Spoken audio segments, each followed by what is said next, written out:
করেছেন। মানুষ ডক্টরের কাছে বাঁচার জন্য যায়, ডক্টরের যে কোনো কথা মনে প্রাণে বিশ্বাস করে।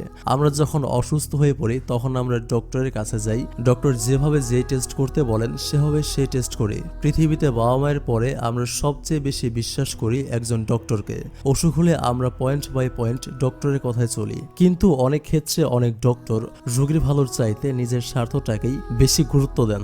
যেমন আমাদের বাংলাদেশেও অনেক সময় ডক্টররা সাধারণ অসুখের অনেক রোগীকেও বলেন অমুক টেস্ট করতে হবে, তমুক টেস্ট করতে হবে, তা না করলে বাঁচবেন না, হাবিজাবি। এগুলো ভয় দেখে অনেক ধরনের টেস্ট করতে বলেন। আসলে অনেক সময় কিন্তু ভয়ের তেমন কিছুই থাকে না, তবু অনেক ডক্টররা এসব করতে বলেন টাকা খাওয়ার ধান্দায়, নিজের স্বার্থে। এগুলোর জন্য রোগীরা অনেক সময় সুস্থ হওয়ার চাইতে অসুস্থ হয় বেশি, কিছু ডক্টরের স্বার্থ হাসিলের চক্করে। আমি সব ডক্টরদের ইঙ্গিত করে কথাটা মোটেও বলছি না। এমন অনেক ডক্টর এখনো আছেন যারা গরিব রোগীদের ফ্রি চিকিৎসা করেন, এমনকি নিজের টাকায়